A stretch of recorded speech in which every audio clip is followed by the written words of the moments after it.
Assalamualaikum warahmatullahi wabarakatuh. Salam Pramuka. Kakak-kakak yang saya banggakan, bagaimana hari ini masih semangat? Hari ini kita memasuki pada hari keempat. Tentunya kakak-kakak sudah banyak ilmu, banyak materi yang telah disampaikan yang dapat menambah wawasan kakak-kakak untuk bekal setelah lulus dari KMD untuk menjadi pembina milenial. Bagaimana? Siap untuk lanjut? Kakak, kemarin kita sudah menerima beberapa materi mulai dari fundamental sampai pada postur pembina. Sekarang kita akan lebih mendalami tentang pembina penegak. Apa syarat penting dalam membina? Syarat yang pertama yaitu mengetahui sifat kejiwaan peserta didik, sifat-sifat anak penegak, dan pandega tentunya yang akan kita pelajari. Kemudian yang kedua, mengetahui keinginan dan kebutuhan peserta didik. Mengetahui latar belakang budaya, sosial, ekonomi peserta didik. Pembinaan harus menarik. Ya, untuk siapa? Untuk peserta didik. Di sini materi pembinaan dapat dibungkus dengan lagu, tari, gerak, permainan, perlombaan, cerita, penugasan, bisa dalam bentuk bakti atau karya dengan perkembangan jasmani dan rohani peserta didik. Tentunya kita sesuaikan. Sifat-sifat penegak. Sifat-sifat penegak itu apa? Penegak mulai memasuki masa sosial atau konstan. Mencari identitas jati diri, di mana stabilitas emosionalnya belum mantap, masih mudah terprovokasi, mudah berubah, mudah diajak, ya, untuk dibawa ke dalam situasi-situasi yang mungkin tidak dibenarkan. Kemudian gemar pada kenyataan. Anak penegak itu suka yang nyata-nyata. Kalau kita memberikan satu alasan tidak masuk dalam rasionya, maka tidak akan diterima. Kemudian sudah mengenal cinta, lebih agresif, ya, lebih agresif. Kemauannya kuat, sulit untuk dicegah apabila tidak melewati kesadaran rasional. Nah, ya, kita sudah paham betul tentang sifat-sifat penegak. Nanti kita akan lanjut ke cara membina penegak.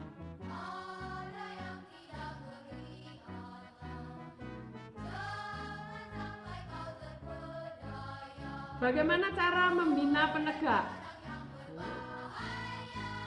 Yang pertama, perangkat struktur kepenegaan ditertibkan dulu. Bila belum ada, dibentuk dulu Dewan Ambalan. Bentuknya yang benar, tidak main tunjuk. Kita ajak adik-adik untuk musyawarah. Kita ajak diskusi. Dimulai tanggung jawab atas keputusan musyawarah dan menjalankan keputusan Dewan Ambalan. Keinginan penegak yang kuat, tidak terpatahkan ini harus kita salurkan. Misalnya dengan on the track, ya, memberikan kondisi lingkungan yang baik. Pada tingkat bantara, ini penegak sudah mulai dikondisikan untuk memperbaiki lingkungan yang kurang baik. Seberapa? Ya semampunya. Pada tingkat laksana, penegak ini sudah dikondisikan awalnya memperbaiki lingkungan yang kurang baik, kemudian melanjut pada mengembangkan lingkungan ke arah yang lebih baik. Penegak sudah mulai dikenalkan bagaimana learning by doing, ya, belajar sambil bekerja, kemudian learning to earn dan learning to serve. Untuk mempertahankan satuan terpisah dalam satu perkemahan, sebaiknya pembina menyerahkan tanggung jawab pada pradana dan pemuka sangga. Namun harus tetap terkontrol, Ya. Bagaimana cara memberikan kritik? Ya. Untuk pada penegak ini kita sampai pada PI saja, yaitu positif dan interpretasikan. Kalau pandega sudah tambah pada negatif. Biasanya penegak itu sudah tahu kelemahannya pada saat positif diinterpretasikan. Tetapi bila penegak terpaksa belum tahu kelemahannya, baru dikemukakan negatifnya. Adapun contoh kegiatan ragam pertemuan penegak, yaitu misalnya Wirakarya. Di sini pertemuannya, kegiatannya berupa satu bakti, bagaimana ia berkarya, bagaimana ia bermanfaat untuk lingkungannya, bagaimana ia menghasilkan suatu karya, satu proyek, satu program untuk membantu satu lingkungan atau satu daerah setempat. Kemudian Raimuna. Raimuna adalah satu kegiatan di mana tempat bertemunya penegak dan pandega untuk menunjukkan kebolehan, kemampuannya, ya, untuk menambah ilmunya di sini. Ya.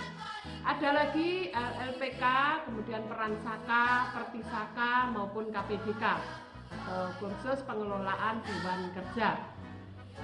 Pembina lebih banyak Tutwuri Handayani pada saat membina penegak. Kemarin sudah dijelaskan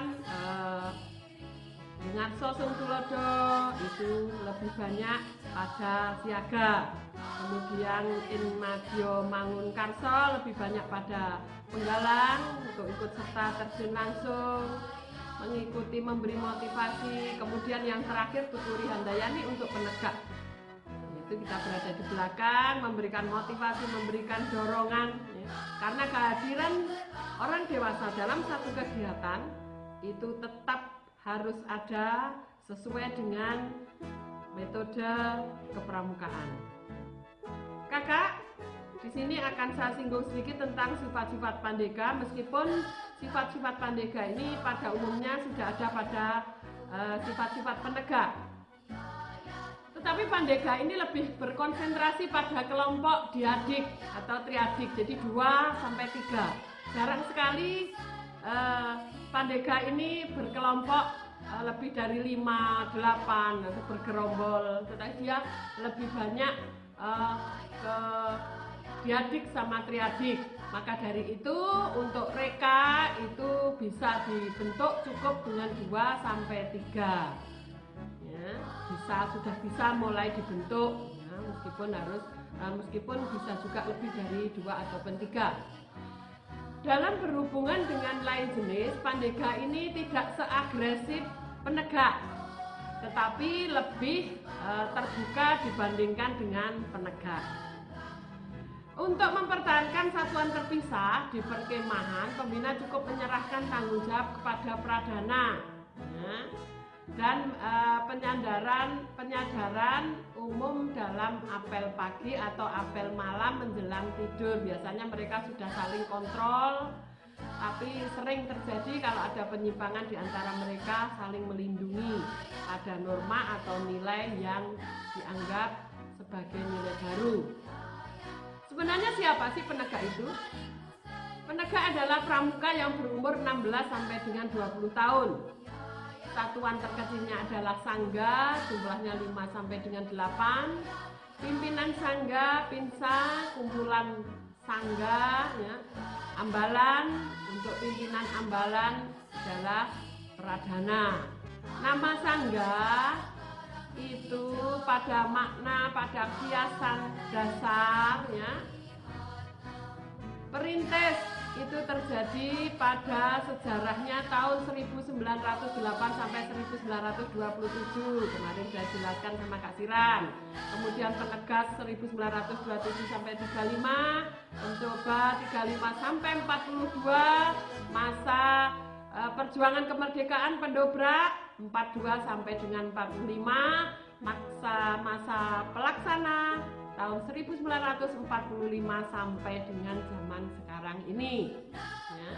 Sangga, apa sangga? Sangga itu penopang. Ya.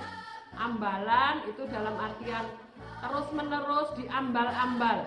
Ya, jumlahnya bisa mencapai 12 sampai 32 orang. Bentuk upacara untuk penegak ini bersab satu terbuka. Filosofinya adalah menerima kritik. Jadi sudah bisa menerima kritik dan saran dari orang lain. Kode kehormatan Trisatya, ya, Dasa Dharma, hanya bedanya pada terakhir itu ikut serta membangun, bedanya pada di situ ya. Warna dasarnya kuning, nama ambalan pahlawan bisa, kemudian senjata bisa, sejarah wayang ya. Kemudian dalam penegak itu ada peminatan, yaitu pada satuan karya atau saka. Untuk Jawa Timur ada 11 saka ya. Untuk provinsi lain kakak-kakak bisa mempelajari, untuk di Jawa Timur ada 11 saka ya. Kakak-kakak yang saya banggakan ya, untuk pengembangan kepemimpinan di penegak itu ada Dewan Penegak, Dewan Ambalan, ada Dewan Kehormatan, Ketua Pemangku Adat ya. Susunan Dewan Ambalannya, Ketua Pradananya, kemudian Pemangku Adat yang kode etiknya, kemudian penulis atau keraninya, dan bendahara atau juru uang. Kegiatan penegak berisi apa? Karakter progresif, menantang, dinamis, dan jangan lupa harus mengandung pendidikan yang bermuatan health, sehat jiwa raga, happiness, gembira dan bahagia selalu. Itu adalah ciri khas pramuka. Kemudian handicraft, ada hasil karya ya, itu ciri khas dari penegak ya kakak. Kemarin kita ada di siaga dan penggalang sudah ada penjelasan, kita tambahkan lagi ya, yaitu tentang penegak. Bagaimana kakak untuk materi penegak, lebih paham, kurang, atau semangat untuk mengikuti, semangat untuk menggali lagi bagaimana penegak ya.